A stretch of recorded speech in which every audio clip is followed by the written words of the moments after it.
नमस्कार, उत्तराखंड प्राइम देख रहे हैं आप और आपके साथ मैं हूं कौशल सेठ। बुलेटिन की शुरुआत करेंगे इस वक्त की बड़ी खबर के साथ। उत्तराखंड की पंचायतों के लिए यह बड़ा दिन है। पंचायतों के लिए आज जारी होगा budget. CM Trivendra Rawat budget जारी करेंगे उत्तराखंड की पंचायतों के लिए। सचिवालय में सीएम की अधिकारियों के साथ मीटिंग है और इस मीटिंग से पंचायतों को मिलेगा 142 करोड़ रुपए का बजट। तो बड़ी खबर आपको बता रहे हैं, सचिवालय में अधिकारियों के साथ मीटिंग कर रहे हैं सीएम त्रिवेंद्र सिंह रावत और पंचायतों को आज 142 करोड़ रुपए का बजट जारी करेंगे मुख्यमंत्री। तो उत्तराखंड में विनोद हमारे संवाददाता इस खबर पर ज्यादा जानकारी के साथ जुड़ गए। विनोद, कब सीएम मीटिंग करेंगे और पंचायतों के लिए जो 142 करोड़ का बजट जारी होगा इसके बारे में जानकारी दें। जी देखिए कौशल, अभी मुख्यमंत्री त्रिवेंद्र सिंह रावत सचिवालय पहुंच चुके हैं और वित्त विभाग के तमाम कई बड़े आला अफसरों के साथ में बैठक कर रहे हैं सचिवालय में। और पूर्व में भी ऐसा देखा गया था कि जितने भी त्रिस्तरीय पंचायत हैं उनके कार्यों को लेकर पूर्व में भी बजट जारी किया जाता है, लेकिन आज महत्वपूर्ण है कि 142 करोड़ का बजट आज भी त्रिस्तरीय पंचायत को दिया जाएगा। जितने भी तमाम कार्य होते हैं पंचायतों से संबंधित, निर्माण कार्य हो संबंधित जितने भी अनेकों कार्य हैं उनको ये बजट दिया जा रहा है। तो महत्वपूर्ण है कि त्रिस्तरीय जितने भी निर्माण कार्य हैं, महत्वपूर्ण कार्य होते हैं, पूर्व में भी उनको बजट दिया गया था राज्य सरकार की ओर से, लेकिन आज भी 142 करोड़ रुपए की संस्तुति और यानी बजट जारी कर दिया जाएगा। ऑनलाइन बजट ये जारी किया जाएगा, जिसमें आज मुख्यमंत्री त्रिवेंद्र सिंह रावत वित्त विभाग के और तमाम बड़े आला अफसरों के साथ में बैठक कर रहे हैं और लिहाजा मीटिंग अभी सचिवालय में शुरू हो गई है। कौशल, चलिए बहुत शुक्रिया विनोद आपका तमाम जानकारी के लिए। आप नजर बनाए रखिए। तो पंचायतों के लिए आज जारी बजट जारी होगा 142 करोड़ का। मुख्यमंत्री त्रिवेंद्र सिंह रावत बजट जारी करेंगे।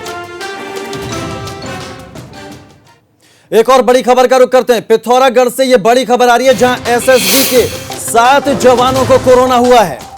बड़ी खबर आपको पिथौरागढ़ से बता रहे हैं, एसएसबी के 7 जवानों को हुआ है कोरोना। गुंजी पोस्ट पर तैनात जवान कोरोना पॉजिटिव मिले हैं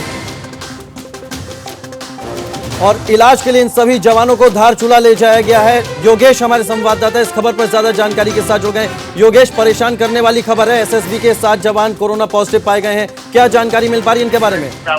जी कौशल जी, मैं बताना चाहूंगा आपको, ये 7 जवान चीन सीमा पे गुंजी पोस्ट पे तैनात थे और इन लोगों को ड्यूटी के लिए जम्मू कश्मीर जाना था और 4 दिन पहले ये धारचूला अपने कैंप पे आए थे। तो इनको सस्पेक्टेड के आधार पर केंद्रीय विद्यालय है धौलीगंगा परियोजना का, तो वहाँ पे क्वारंटीन सेंटर है, उसमें इनको रखा गया था और इनके सैंपल जांच के लिए भेजे गए थे। और जांच में कल देर रात इनके 7 के 7 लोगों के पॉजिटिव सैंपल आए। इसमें से कुछ जवान धारचूला के सामुदायिक स्वास्थ्य केंद्र में अपना उपचार कराने भी बीच में गए थे और जिस कारण ये वहाँ पे गए थे, तो उस वजह से एहतियात के तौर पर इमरजेंसी को छोड़ के पूरे सामुदायिक स्वास्थ्य केंद्र को भी सील कर दिया गया है और जिससे सीमांत क्षेत्र में लोगों में काफी अप्रत्याशित का माहौल है, दहशत टाइप की बनी है कि ये बाजार में आए तो कहीं और लोग बिल्कुल, तो कहीं ना कहीं दहशत का माहौल है। योगेश, आप बने रहिए हमारे साथ, इस जानकारी के लिए बहुत शुक्रिया। तो बड़ी खबर, पिथौरागढ़ से एसएसबी के 7 जवान कोरोना पॉजिटिव मिले हैं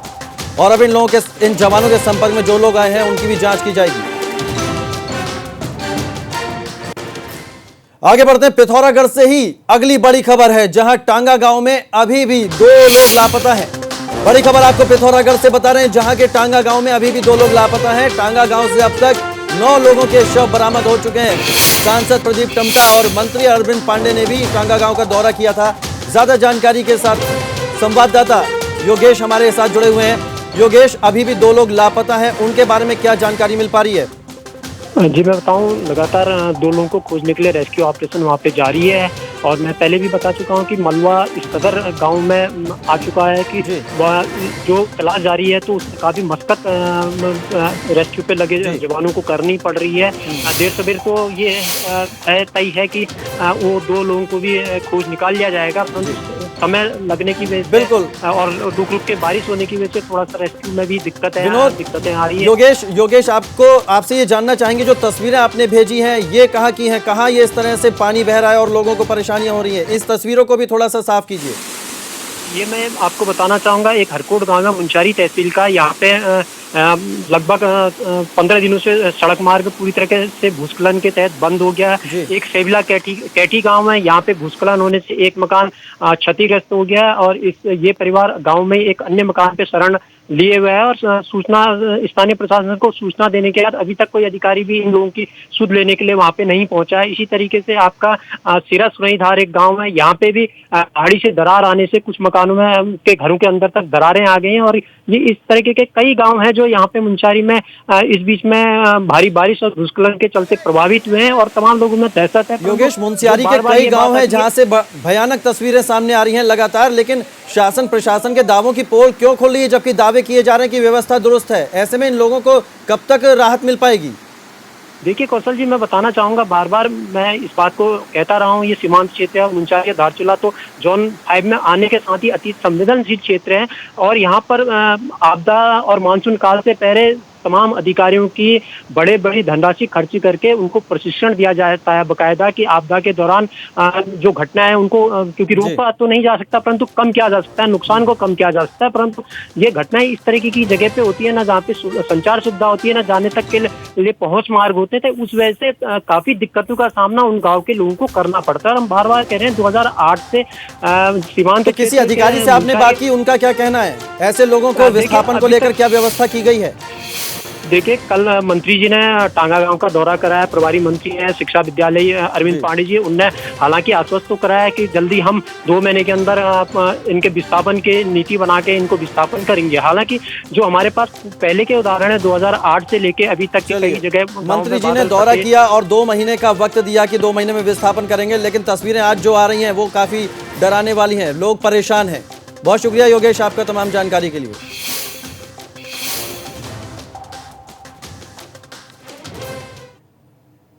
आगे बढ़ते हैं। रुड़की में एडीबी की लापरवाही लोगों की जान पर भारी पड़ सकती है। आपको बता दें कि एडीबी ने शहर में करोड़ों की लागत से सीवर लाइन बिछाने का काम किया था, लेकिन अब एक ही बारिश ने एडीबी की पोल खोलकर रख दी है।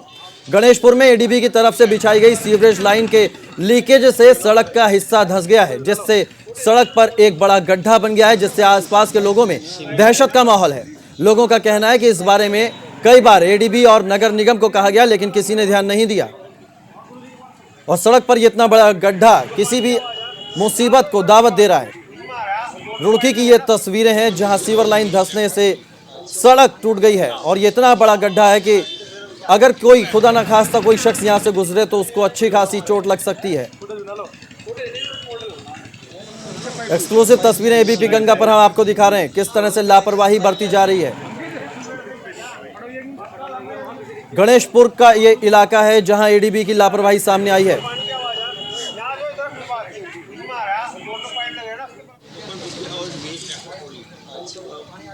एक्सक्लूसिव तस्वीरें एबीपी गंगा पर हम आपको रुड़की से दिखा रहे हैं। सड़क का एक बड़ा हिस्सा धंस गया है।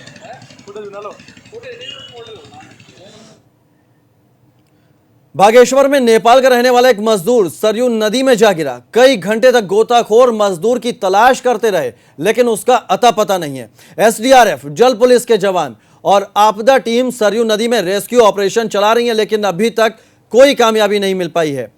ये तस्वीरें उस रेस्क्यू ऑपरेशन की है बागेश्वर में, जहां सरयू नदी में एक मजदूर गिर गया और अब उसकी तलाश की जा रही है। एसडीआरएफ और जल पुलिस इस मजदूर की तलाश में जुटी है, लेकिन अभी तक उसका कोई सुराग नहीं मिल पाया है। कई घंटे से उसकी तलाश की जा रही है। नेपाल का यह मजदूर था जो इस सरयू नदी में गिर गया और बह गया। अब उसकी तलाश लगातार जारी है। एसडीआरएफ और जल पुलिस युवक को तलाश कर रही है। खटीमा तहसील के मेलाघाट गांव में नेपाल को खुलेआम सरकारी खाद की तस्करी हो रही है।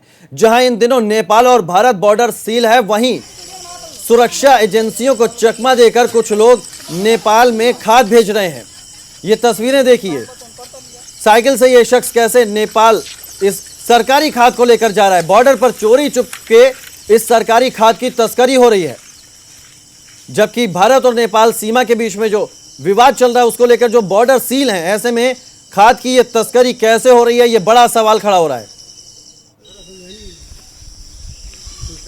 तो बॉर्डर सील फिर भी सरकारी खाद की तस्करी कैसे हो रही है, ये बड़ा सवाल पैदा हो रहा है। खटीमा की ये तस्वीरें हैं जहां खाद की तस्करी की जा रही है। टनकपुर में नेपाल बॉर्डर पर नो मैंस लैंड पर नेपाल अवैध कब्जा करने की कोशिश कर रहा है। पिलर संख्या 811 के पास नेपाल की तरफ से तारों की बाढ़ की गई है, जिस वजह से दोनों देशों के बीच तनाव बढ़ गया है। बताया जा रहा है कि यह बाढ़ नेपाल के लोगों ने लगाई है। हालांकि बॉर्डर पर मौजूद एसएसबी के जवानों ने नेपाल की इस हिमाकत का विरोध किया है। इसी विवाद को लेकर दोनों देशों के अधिकारियों के बीच बातचीत भी हुई।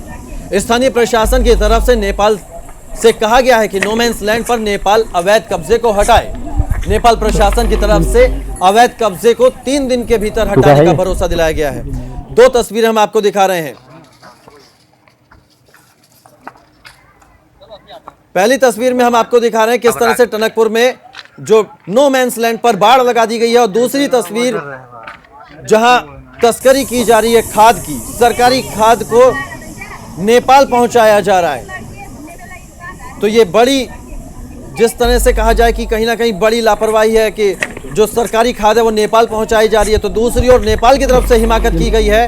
टनकपुर में नो मैंस लैंड पर बाढ़ लगाई गई है तारों की।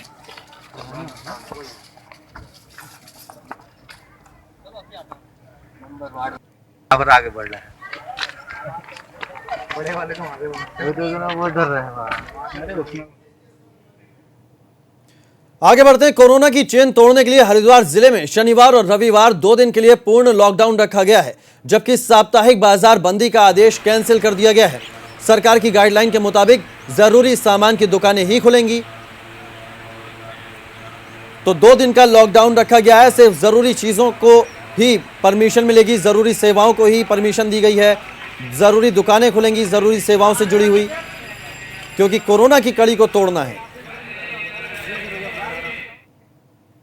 उधर हल्द्वानी के व्यापारी शनिवार और रविवार को लॉकडाउन का विरोध कर रहे हैं। व्यापारियों का कहना है कि जब शराब की दुकानें हर दिन खुली हैं तो फिर बाकी दुकानों को बंद करने का आदेश क्यों जारी किया गया है। तो हल्द्वानी भी उन शहरों में शामिल है जहां 2 दिन का लॉकडाउन है, शनिवार और इतवार का। और अब इसको लेकर जो व्यापारी वर्ग है वो नाराज है, विरोध जता रहे हैं, क्योंकि शराब की दुकानें खोलने का आदेश है तो फिर बाकी दुकानें क्यों ना खोली जाएं। ये मांग है इन व्यापारियों की। शराब की दुकानें खोलने का ये विरोध कर रहे हैं।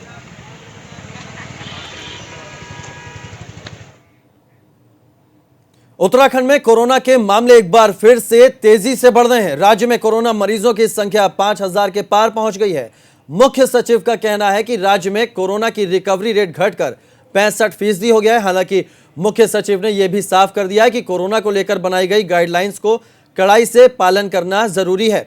उधर प्रदेश में कोरोना की जांच के लिए अब प्राइवेट लैब्स की भी व्यवस्था की गई है। ये ज़रूर कहना चाहूँगा कि सभी को इस समय बहुत सतर्क रहने की आवश्यकता है, और जो प्रोटोकॉल या जो स्टैंडर्ड ऑपरेटिंग प्रोसीडियर जो जारी किया गया है उसका हम पालन करते रहें तो स्थिति को नियंत्रण करने में ज़्यादा देर नहीं लगेगी। नॉर्मल हमारा 2500 के आसपास चल ही रहा है। टेस्टिंग बैकलॉग हमारा हमने, जैसे आपने ये भी देखा होगा कि हमने सब्सटैंशियली या प्राइवेट सेक्टर की लैब्स में भी काफ़ी नंबर्स भेजने स्टार्ट कर दिए। तो इससे जो हमारे डिफरेंट जो गवर्नमेंट या राजकीय जो लैब्स हैं उन पे प्रेशर कम होगा एंड हमारा जो बैकलॉग होगा, सो वी डू होप कि बैकलॉग मैनेजेबल होगा। एबीपी गंगा पर पूर्व सीएम हरीश रावत ने बयान दिया था कि अगर कांग्रेस से बागी होकर भाजपा में गए नेता माफी मांगे तो उनकी घर वापसी हो सकती है। इस पर सीएम त्रिवेंद्र रावत का बयान आया है। सीएम ने हरीश रावत पर तंज कसा है। तो सीएम ने अब हरीश रावत के बयान पर तंज कसा है, जिसमें हरीश रावत ने कहा था कि उत्तराखंड में जो कांग्रेस के नेता हैं जो बागी होकर भाजपा में गए थे उनकी घर वापसी हो सकती है अगर वो माफी मांगते हैं। और इस पर अब मुख्यमंत्री त्रिवेंद्र सिंह रावत ने तंज कसा है। उन्होंने हरीश रावत के इस बयान पर चुटकी ली है। बात है, हमको उसमें क्या उनसे विरोध हो सकता है। बहुत अच्छी बात है, और हरीश रावत जी का इतना बड़ा दिल हो गया है, बढ़ावा ये तो बहुत अच्छी बात है। उत्तरकाशी के मोरी ब्लॉक में सड़क नहीं होने से लोग नाराज हैं, लेकिन इस खबर पर बढ़ेंगे उससे पहले आपको बता दें कि हरीश रावत जो पूर्व मुख्यमंत्री हैं उत्तराखंड के, उन्होंने कहा था कि कांग्रेस से जो बागी हैं वो भाजपा में गए हैं तो वो अगर माफ़ी मांगते हैं तो उनकी घर वापसी हो सकती है। लेकिन मुख्यमंत्री ने उन पर चुटकी ली है। आगे बढ़ते हैं। उत्तरकाशी के मोरी ब्लॉक में लोग सड़क नहीं होने से पथरीले रास्ते पर सफर करने को मजबूर हैं। एक बीमार महिला को अस्पताल ले जाया गया। आपको बता दें कि महिला बीमार थी और उसे खच्चर के ऊपर बैठाकर अस्पताल तक पहुंचाया गया। ऐसे में आप महिला की तकलीफ का अंदाजा लगा सकते हैं। मोरी ब्लॉक के अस्पताल को लेकर जो लोग पहुंच रहे हैं, अस्पताल से गांव की दूरी करीब 6 किलोमीटर है। तस्वीरें आपको दिखा रहे हैं। महिला बीमार है और उसे खच्चर पर बैठाकर इस पथरीले रास्ते पर ले जाया जा रहा है। ऐसे में सड़क नहीं होने से ग्रामीण पैदल ही शहर तक पहुंचते हैं। कई बार तो गर्भवती महिला भी इस तरह से खच्चर पर बैठकर अस्पताल पहुंचती है। ऐसे में स्वास्थ्य व्यवस्थाओं की क्या स्थिति है उसका अंदाजा आप लगा सकते हैं। पथरीले रास्तों पर खच्चर पर बैठाकर उस महिला को अस्पताल ले जाया जा रहा है। सड़क नहीं होने से परेशानी कितनी बढ़ गई है ग्रामीणों की। उत्तरकाशी की ये तस्वीरें हैं।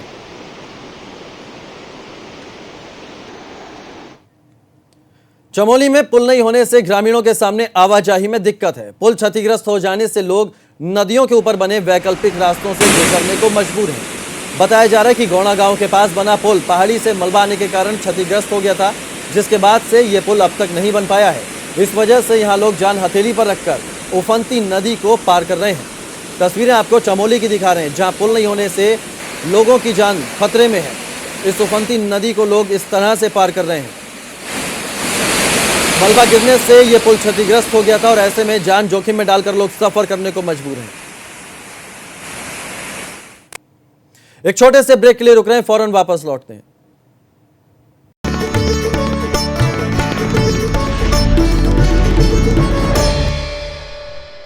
बड़ी खबर आपको बता दें, यूपी के स्वास्थ्य मंत्री को लेकर बड़ी खबर आई है।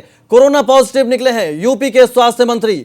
बड़ी खबर आपको बता रहे हैं, उत्तर प्रदेश के जो स्वास्थ्य मंत्री हैं वो कोरोना पॉजिटिव निकले हैं। बड़ी खबर आपको बता रहे हैं इस वक्त यूपी के स्वास्थ्य मंत्री को लेकर बड़ी खबर सामने आई है। यूपी के स्वास्थ्य मंत्री जय प्रताप सिंह कोविड-19 से संक्रमित हुए हैं। बड़ी खबर आपको बता रहे हैं, कोरोना पॉजिटिव निकले हैं उत्तर प्रदेश के स्वास्थ्य मंत्री जय प्रताप सिंह। यूपी के स्वास्थ्य मंत्री को लेकर यह बड़ी खबर आपको बता रहे हैं। कोरोना पॉजिटिव निकले हैं यूपी के स्वास्थ्य मंत्री जय प्रताप सिंह। जय प्रताप सिंह कोविड-19 से संक्रमित हुए। यूपी सरकार में मंत्री हैं जय प्रताप सिंह। स्वास्थ्य महकमे की जिम्मेदारी है और जय प्रताप सिंह ही कोरोना पॉजिटिव निकले हैं। तो बड़ी खबर आपको बता रहे हैं, उत्तर प्रदेश के जो स्वास्थ्य मंत्री हैं जय प्रताप सिंह वो कोरोना पॉजिटिव निकले हैं।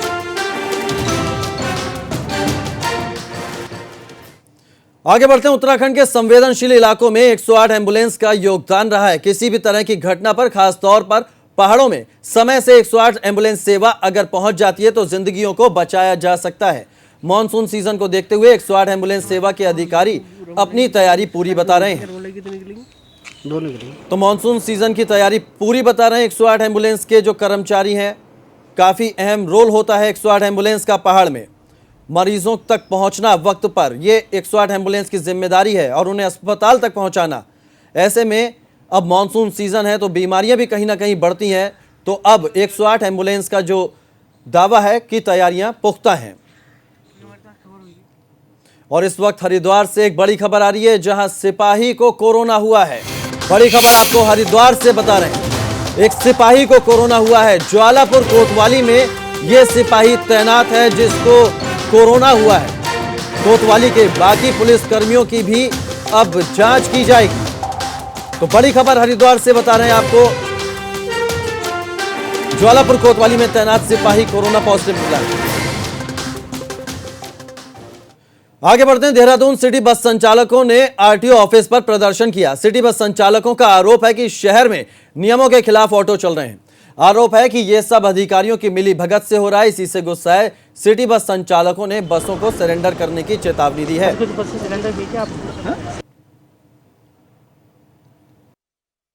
जब भी जो है हम इस चीज के लिए कोई प्रत्यावेदन देते हैं, कोई ऐसी मांग करते हैं, तो खाली आरटीओ महोदय दिखाने के लिए जो है कुछ चलाने की कुछ दिन की कार्रवाई करते हैं। उसके बाद ये जो ये मामला है ठंडे बस्ते में डाल दिया जाता है। इस बार जो है हमने आर पार की लड़ाई लड़ी है, जिसपे हमने कहा या तो आप ठेका गाड़ी विक्रमों को चला लो जो आपके संरक्षण में चल रहे हैं, और या फिर जो है शहर की जो सबसे सस्ती सेवा है, जो पब्लिक ट्रांसपोर्ट है, या उसको चला लिया जाए। रुड़की में पुलिस ने 4 इनामी बदमाशों को गिरफ्तार किया है। पकड़े गए बदमाशों पर 1500 से लेकर 2500 रुपए तक का इनाम घोषित था। ये बदमाश काफी समय से फरार चल रहे थे। एसपी देहात का कहना है कि अभी तक 5 इनामी बदमाशों को गिरफ्तार कर लिया गया है, जबकि 10 से ज्यादा बदमाश अभी भी फरार चल रहे हैं, जिनकी धरपकड़ के लिए कई टीमें बनाई गई हैं। तो 4 इनामी बदमाश गिरफ्तार हुए रुड़की में।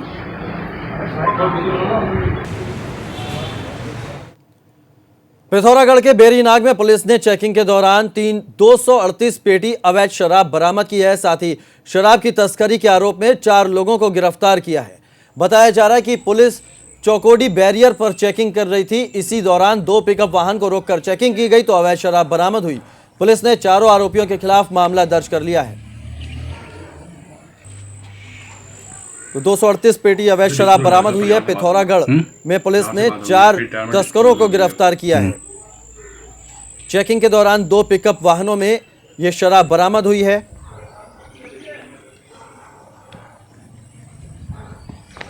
बेरीनाग पुलिस थाना है जहां यह शराब बरामद हुई है। डिस्पोजल है, परिवार से बात हो गई, परिवार से बात हो गई, पेट टायर में